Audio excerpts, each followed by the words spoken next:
Mikas, unang kabanata, ang salita ng Panginoon na dumating kay Mikas na Morastita ng mga kaarawan ni Jotham, ni Achaz at ni Ezekias na mga hari sa Juda na nakakita ng tungkol sa Samaria at sa Jerusalem. Dinggin ninyong mga bayan, ninyong lahat, dinggin mo o lupa at ng lahat na nasa iyo. At ang Panginoong Diyos ay maging saksi laban sa iyo, ang Panginoon mula sa kaniyang banal na templo. Sapagkat narito, ang Panginoon ay lumalabas sa kaniyang dako at bababa at yayapak sa mga mataas na dako ng lupa. At ang mga bundok ay mga tutunaw sa ilalim niya, at ang mga libis ay mauupos na parang pagkit sa harap ng apoy, parang tubig na bumubuhos mula sa isang bundok. Dahil sa pagsalansang ng Jacob ang lahat na ito, at dahil sa mga kasalanan ng sangbahayan ni Israel, ano ang pagsalangsang ng Jacob? Hindi baga ang Samaria? At ano ang mga mataas na dako ng Juda? Di baga ang Jerusalem? Kaya't gagawin ko ang Samaria na parang bunton sa parang at parang mga pananim sa uba. At aking ilalagpak ang mga bato niyaon sa libis at aking ililitaw ang mga patibayan niyaon.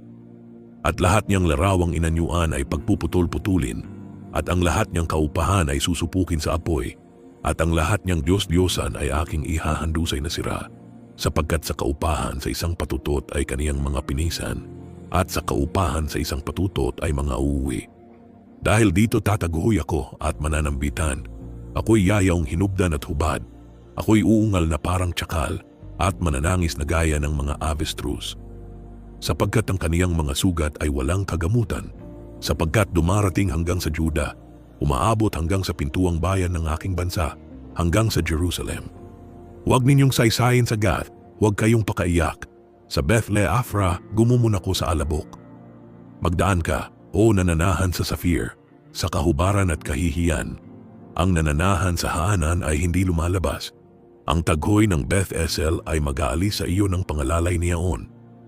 Sapagkat ang nananahan sa Maroth ay naghihintay na mainam ng ikabubuti, sapagkat ang kasamaan ay bumaba mula sa Panginoon hanggang sa pintuang bayan ng Jerusalem. Isingkaw mo ang karo sa maliksing kabayo, o nananahan sa Lachis, siya ang pasimula ng kasalanan sa anak na babae ng Sion, sapagkat ang pagsalangsang ng Israel ay nasumpungan sa iyo. Kaya't ikaw ay magbibigay ng kaloob sa pagpapaalam sa Moreseth-Gath.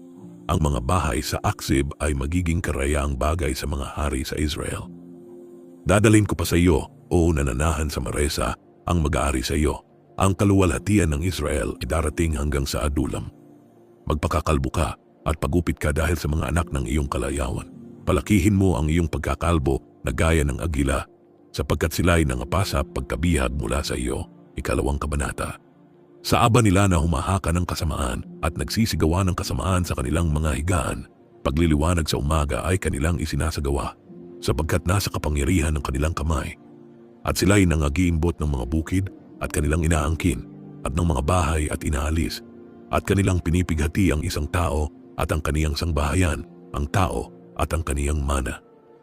Kaya't ganito ang sabi ng Panginoon, narito, laban sa angkang ito ay humahaka ako ng isang kasamaan na dooy hindi ninyo maaalis ang inyong mga leeg ni makalalakad man ng kahambugan sapagkat isang masamang panahon. Sa araw na yaon ay magsisisambit sila ng talinhaga laban sa inyo at mga nanaghoy ng kakilakilabot na panaghoy at mangagsasabi, kami ay lubos na nasira, kaniyang binabago ang bahagi ng aking bayan, ano't inilalayo niya sa akin, sa mga manghihimagsik kaniyang binahagi ang aming mga bukid. Kaya't mawawalan ka na ng maghahagis ng pisi na panukat sa pamamagitan ng sapalaran sa kapisanan ng Panginoon. Huwag kayong manganghuhula, ganito sila nanganghuhula, hindi sila manganghuhula sa mga ito. Ang mga kakutyaan ay hindi mapapawi. Sasabihin baga, o sangbahayan ni Jacob, ang espiritu baga ng Panginoon ay nagipit? Ang mga ito baga ang kaniyang mga gawa? Di baga ang aking mga salita ay nagsisigawan ng mabuti sa nagsisilakad ng matuwid? Ngunit kamakailan na ang aking bayan ay bumangon na wari kaaway. Inyong hinuhubad ang suot na kalakip ng balabal sa nagsisidaang tiwasay na parang mga lalaki nagsisipanggaling sa digma. Ang mga babae ng aking bayan ay inyong pinalalaya sa kanilang mga masayang bahay. Sa kanilang mga bata ay inyong inaalis ang aking kaluwalhatian magpakailanman. Kayo'y magsibangon at magsiyaon sapagkat hindi ito ang inyong kapahingahan dahil sa karumihan na lumilipol sa makatuwid bagay sa mahigpit na paggiba. Kung ang isang taong lumalakad sa espiritu ng kabulaanan ay nagsisinungaling na nagsasabi, ako'y manghuhula sa iyo tungkol sa alak at matapang na inumin, siya nga'y magiging propeta sa bayang ito. Walang pagsalang aking pipisanin, O Jacob, ang lahat ng iyo. Aking pipisaning walang pagsala ang nalabi sa Israel. Akin silang ilalagay na magkakasama na parang mga tupa sa Bosra, na parang kawan sa gitna ng pastulan sa kanila. Sila'y magkakaingay ng di kawasa dahil sa karamihan ng tao. Nangunguna sa kanila yaong nagbubukas ng daan. Sila'y nagbukas ng daan at nagsidaan sa pintuang bayan at nagsilabas doon, at ang kanilang hari ay nagpauna sa kanila, at ang Panginoon sa unahan nila. 3 kabanata. At aking sinabi, isinasamo ko sa inyo na inyong dinggin, ninyong mga pangulo ng Jacob at mga pinuno ng sangbahayan ni Israel, hindi baga sa inyo ang pag-alam ng katuwiran. Kayong napupuot sa mabuti at umiibig sa kasamaan, na siyang umaagaw sa mga dukha ng balat nila at ng kanilang laman sa kanilang mga buto. Kayo ring kumakain ng laman ng aking bayan at lumalabnos ng kanilang balat at bumabali ng kanilang mga buto at kanilang pinagputol-putol yun na warii para sa palyo at parang laman sa loob ng kaldera. Kung magkagayo'y magsisidaing sila sa Panginoon, ngunit hindi niya sasagutin sila.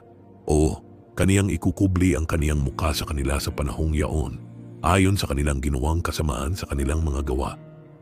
Ganito ang sabi ng Panginoon tungkol sa mga propeta na nagliligaw sa aking bayan, na nagkakanggigitil ng kanilang mga ngipin at nagsisihiyaw kapayapaan, at yaong hindi naglalagay sa kanilang bibig, ay pinaghahandaan siya nila ng digma.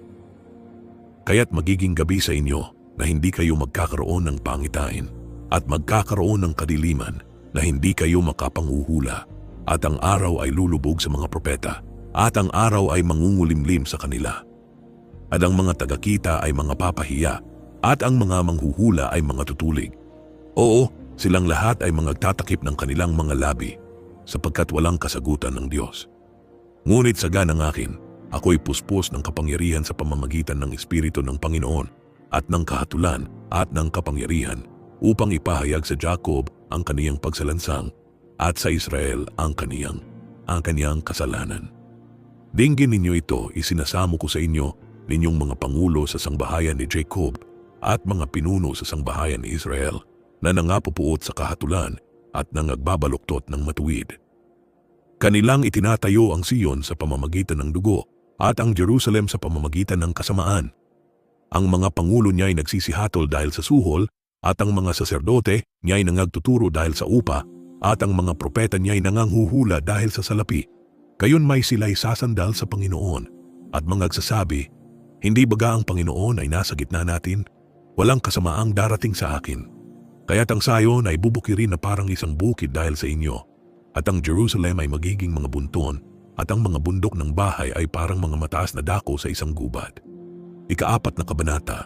Ngunit sa mga huling araw ay mangyayari na ang bundok ng bahay ng Panginoon ay matatatag sa taluktok ng mga bundok at matataas sa mga burol, at mga tao'y paroroon sa kaniya. At maraming bansa'y magsisiparo at magsasabi, magsiparito kayo, at tayo'y magsiyahon sa bundok ng Panginoon at sa bahay ng Diyos ni Jacob, at siya'y magtuturo sa atin ng kaniyang mga daan, at tayo'y magsisilakad sa kaniyang mga landas, sapagkat sa Sion ay lalabas ang kautusan, at ang salita ng Panginoon ay mula sa Jerusalem. At siya'y hahatol sa gitna ng maraming bayan, at sasaway sa mga matibay na bansa sa malayo, at kanilang papandayin ang kanilang mga tabak upang maging sudsud, at ang kanilang mga sibat upang maging karit. Ang bansa ay hindi magtataas ng tabak laban sa bansa, ni mag-aaral pa man ng pakikipagdigma, kundi sila ay uupo bawat isa sa ilalim ng kaniyang punong ubas at sa ilalim ng kaniyang punong igos, at walang tatakot sa kanila, sapagkat sinalita ng bibig ng Panginoon ng mga hukbo. Sapagkat ang lahat na bayan ay magsisilakad bawat isa sa pangalan ng kani-kaniyang Diyos, at tayo'y magsisilakad sa pangalan ng Panginoon nating Diyos magpakailan-kailanman. Sa araw na yaon, sabi ng Panginoon, aking pipisanin siya na napipilay, at aking titipunin siya na natapon, at siya na aking pinagdalamhati. At aking gagawin ang pilay na isang nalabi, at ang natapon sa malayo na isang matibay na bansa. At ang Panginoon ay maghahari sa kanila sa bundok ng Sion mula ngayon hanggang sa walang hanggan. At ikaw, o muog ng kawan, na burol ng anak na babae ng Sion, ito sa iyo'y darating, o ang dating kapangyarihan ay darating. ang kaharian ng anak na babae ng Jerusalem. Ngayoy bakit ka sumisigaw ng malakas? Wala ka bagang hari, ang iyo bagang kasangguni ay namatay upang ang mga paghihirap ay sumaiyo na gaya ng babae sa pagdaramdam? Magdamdam ka at magtiis ka ng hirap, o anak na babae ng Sion, na gaya ng babae sa pagdaramdam, sapagkat ngayoy lalabas ka sa bayan at ikaw ay tatahan sa parang, at ikaw ay darating hanggang sa Babylonia. Doon ka maliligtas. Doon ka tutubusin ng Panginoon sa kamay ng iyong mga kaaway. At ngayoy maraming bansa ay nangagpupulong laban sa iyo na nangagsasabi, madumhan siya at makita ng ating mata ang nasa natin sa Sion. Ngunit hindi nila nalalaman ang mga pag-iisip ng Panginoon ni nauunawaman nila ang kaniyang payo sapagkat kaniyang pinisan sila na parang mga bigkis sa giikan. Ikaw ay bumangon at gumiik, o anak na babae ng Sion, sapagkat aking gagawing bakal ang iyong sungay at aking gagawing tanso ang iyong mga kuko at iyong pagluluray-lurayin ang maraming bayan at iyong itatalaga ang kanilang pakinabang sa Panginoon at ang kanilang pag-aari ay sa Panginoon ng buong lupa. 5 kabanata. Ngayon ay mapipisan ka sa mga hukbo, o anak na babae ng mga hukbo. Siya ay nangubkob laban sa atin. Kanilang hahampasin sa pisngi ang hukom ng Israel ng isang tungkod. Ngunit ikaw, Bethlehem Ephrata, na maliit upang lumagay sa libo-libo ng Juda, mula sa iyo ay lalabas sa akin ang isa na magpupuno sa Israel, na ang pinagbuhatan niya ay mula ng una, mula ng walang hanggan. Kaya't kaniyang ibibigay sila hanggang sa panahon na siya na nagdaramdam ay manganak. Kung magkagayon ang nalabi sa kaniyang mga kapatid ay babalik sa mga anak ni Israel. At siya ay titindig at magpapakain ng kaniyang kawan sa kalakasan ng Panginoon, sa kamahalan ng pangalan ng Panginoon niyang Diyos. At sila'y mananatili, sapagkat ngayon siya'y magiging dakila hanggang sa mga wakas ng lupa. At ang lalaking ito ay magiging kapayapaan natin, pagka ang taga-Assyria ay papasok sa ating lupain, at pagka siya'y tutungtong sa ating mga palasyo, tayo nga'y magtitindig laban sa kaniya ng 7 pastor at 8 pinakapangulong tao. At kanilang wawasakin ng tabak ang lupain ng Assyria at ang lupain ng Nimrod sa mga pasukan niyaon, at kaniyang ililigtas tayo sa taga-Assyria pagka siya'y pumasok sa ating lupain at pagka siya'y tumungtong sa loob ng ating hangganan. At ang nalabi sa Jacob ay magiging parang hamog na mula sa Panginoon sa gitna ng maraming bayan, parang ulan sa damo na hindi naghihintay sa tao, ni naghihintay man sa mga anak ng tao. At ang nalabi sa Jacob ay magiging sa gitna ng mga bansa, sa gitna ng maraming bayan, na parang leon sa mga hayop sa gubat, na parang batang leon sa mga kawan ng mga tupa, na kung siya'y dumaraan ay yumayapak at lumalapa at walang magligtas. Mataas ang iyong kamay sa iyong mga kaaway at mangahiwalay ang lahat ng iyong mga kaaway. At mangyayari sa araw na iyon, sabi ng Panginoon, na aking ihihiwalay ang iyong mga kabayo sa gitna mo at aking gigibain ang iyong mga karro. At aking ihihiwalay ang mga bayan ng iyong lupain at aking ibabagsak ang lahat ng iyong katibayan. At aking ihihiwalay ang mga panghuhula sa iyong kamay at hindi ka na magkakaroon ng mga manghuhula. At aking ihihiwalay ang iyong mga inanyuang larawan at ang iyong mga haligi mula sa gitna mo at hindi ka nasasamba sa gawa ng iyong mga kamay. At aking bubunutin ang iyong mga asera mula sa gitna mo at aking sisirain ang iyong mga bayan. At ako'y mag-uukol ng panghihiganti sa galit at kapusukan sa mga bansa na hindi nangakinig. 6 na kabanata. Dinggin ninyo ngayon kung ano ang sinasabi ng Panginoon. Pumangon ka, makipagkaalit ka sa harap ng mga bundok, at dinggin ng mga burol ang iyong tinig. Dinggin ninyo, o ninyong mga bundok, ang usap ng Panginoon, at ninyo na mga matibay na patibayan ng lupa, sapagkat ang Panginoon ay may usap sa kaniyang bayan, at kaniyang ipakikipagtalo sa Israel. O bayan ko, anong ginawa ko sa iyo? At sa ano kita pinagod? Sumaksi ka laban sa akin. Sapagkat ikaw ay aking iniahon mula sa lupain ng Ehipto at tinubos kita sa bahay ng pagkaalipin. At aking sinugo sa unahan mo si Moises, si Aaron at si Miriam. O bayan ko, alalahanin mo ngayon kung ano ang isinangguni ni Balak na hari sa Moab at kung ano ang isinagot sa kaniya ni Balaam na anak ni Beor. Alalahanin mo mula sa Sitem hanggang sa Gilgal upang iyong maalaman ang mga matuwid na gawa ng Panginoon. Ano ang aking ilalapit sa harap ng Panginoon at iyuyukod sa harap ng mataas na Diyos? Paroron baga ako sa harap niya na may mga handog na susunugin na may guyang 1 taon ng gulang? Kalulugdan baga ng Panginoon ang mga libu-libong tupa o ang mga 10,000 ilog na langis? Ibibigay ko baga ang aking panganay dahil sa aking pagsalangsang, ang bunga ng aking katawan dahil sa kasalanan ng aking kaluluwa? Kaniyang ipinakilala sa iyo, o tao, kung ano ang mabuti at ano ang hinihingi ng Panginoon sa iyo, kundi gumawa na may kaganapan at ibigin ang kaawaan at lumakad na may kababaan na kasama ng iyong Diyos. Ang tinig ng Panginoon ay humihiyaw sa bayan at ang taong may karunungan ay makakakita ng iyong pangalan. Dinggin ninyo ang tungkod at ang naghalal niyon. Mayroon pa baga kaya ng mga kayamanan ng kasamaan sa bahay ng masama at ng kulang na panukat na kasuklam-suklam? Magiging malinis baga ako na may masamang timbangan at sa marayang supot na panimbang? Sapagkat ang mga mayaman niyaon ay puno ng pangdadahas at ang mga mananahan dooy nangagsalita ng mga kabulaanan at ang kanilang dila ay magdaraya sa kanilang bibig. Kaya't sinugatan din naman kita ng mabigat na sugat. Ginawa kitang kasiraan dahil sa iyong mga kasalanan. Ikaw ay kakain, ngunit hindi ka mabubusog, at ang iyong pagpapakumbaba ay sa gitna mo. At ikaw ay magtatabi, ngunit wala kang dadalhing maitatabi, at ang iyong ilalabas ay aking iiwan sa tabak. Ikaw ay maghahasik, ngunit hindi ka mag-aani. Ikaw ay magpipisa ng mga olibo, ngunit hindi ka magpapahid ng langis, at ng ubas, ngunit hindi ka iinom ng alak. Sapagkat naiingatan ang mga palatuntunan ni Omri, at ang lahat na gawa ng sangbahayan ni Achab, at kayo'y nagsisilakad ng ayon sa kanilang mga payo, upang gawin kitang kasiraan at ang mga mananahan niya ay kasutsutan, at inyong dadalhin ang kakutyaan ng aking bayan. Ikapitong kabanata, sa aba ko sapagkat ako'y gaya ng kanilang pisanin ng mga bunga sa taginit, gaya ng mga pamumulot ng ubas sa ubasan, walang kumpol na makain, ako'y nananabik sa unang bunga ng igos. Ang mabuting tao ay namatay sa lupa, at wala nang matuwid sa mga tao, silang lahat ay nagsisibakay upang magbubo ng dugo. Hinuhuli ng bawat isa ang kaniyang kapatid sa pamamagitan ng silo. Ang kanilang mga kamay ay nangasa kasamaan upang sikaping isagawa. Ang prinsipe ay humihingi, at ang hukom ay maagap sa suhol. At ang dakilang tao ay nangagsasalita ng masamang hangad ng kaniyang kaluluwa. Ganito nila nilalala. Ang pinakamahusay sa kanila ay parang dawag. Ang pinakamatuwid ay masama kaysa isang bakod na tinikan. Ang araw ng inihula sa iyo ng mabantay sa makatuwid bagay ang araw ng pagdalaw sa iyo ay dumating, ngayoy mga titigilan sila. Huwag kayong magsitiwala sa kalapitbahay, huwag kayong magkatiwala sa kaibigan. Ingatan mo ang mga pinto ng inyong bibig sa kaniya na humihiga sa inyong sinapupunan.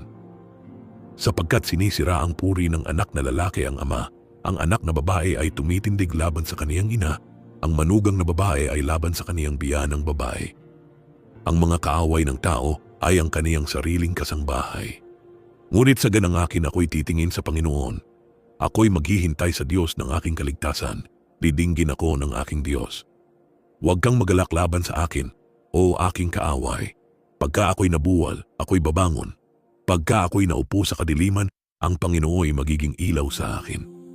Aking babatahin ang kagalitan ng Panginoon, sapagkat ako'y nagkasala laban sa Kaniya, hanggang sa Kaniyang ipagsanggalang ang aking usap, at lapatan ako ng kahatulan. Kaniyang ilalabas ako sa liwanag, at aking mamasdan ang Kaniyang katuwiran. Kung magkagayoy makikita ng aking kaaway, at kahihiyan ang tatakip sa Kaniya na nagsabi sa akin, saan nandoon ang Panginoon mong Diyos? Makikita ng aking mga mata ang nais ko sa Kaniya. Siya nga'y yayapakan na parang putik sa mga lansangan. Kaarawan ng pagtatayo ng iyong mga kuta, sa kaarawang yaon ay malalayo ang pasiya. Sa kaarawang yaon ay magsisiparoon sila sa iyo mula sa Assyria at sa mga bayan ng Ehipto, at mula sa Ehipto hanggang sa ilog, at mula sa dagat at sa bundok at bundok. Gayon may masisira ang lupain dahil sa kanila na nagsisitahan doon, dahil sa bunga ng kanilang mga gawa. Pakanin mo ang iyong bayan sa pamamagitan ng iyong tungkod, ang kawan na iyong mana na tumatahang mag-isa sa gubat sa gitna ng Carmelo. Pakanin mo sila sa Basan at sa Galaad gaya ng mga araw ng una. Gaya ng mga araw ng iyong paglabas sa lupain ng Ehipto ay aking pagpapakitaan sila ng mga kagilagilalas na bagay. Makikita ng mga bansa at mga papahiya sa buo nilang kapangyarihan, kanilang ilalagay ang kanilang kamay sa kanilang bibig, ang kanilang mga pakinig ay mabibingi. Sila'y magsisihimod sa alabok na parang ahas, parang nagsisiusad na hayop sa lupa. Sila'y magsisilabas na nagsisipanginig mula sa kanilang mga kulungan. Sila'y magsisilapit na may takot sa Panginoon nating Diyos, at mga tatakot dahil sa iyo. Sino ang Diyos na gaya mo na nagpapatawad ng kasamaan at pinalalagpas ang pagsalansang ng nalabi sa kaniyang mana? Hindi niya pinipigil ang kaniyang galit ng magpakailanman sapagkat siya'y nalulugod sa kagandahang loob. Siya'y muling magtataglay ng habag sa atin, kaniyang yayapakan ang ating kasamaan at kaniyang ihahagis ang lahat nilang kasalanan sa mga kalaliman ng dagat. Iyong isasagawa ang katotohanan kay Jacob at ang kagandahang loob kay Abraham na iyong isinumpa sa aming mga magulang mula sa mga araw ng una.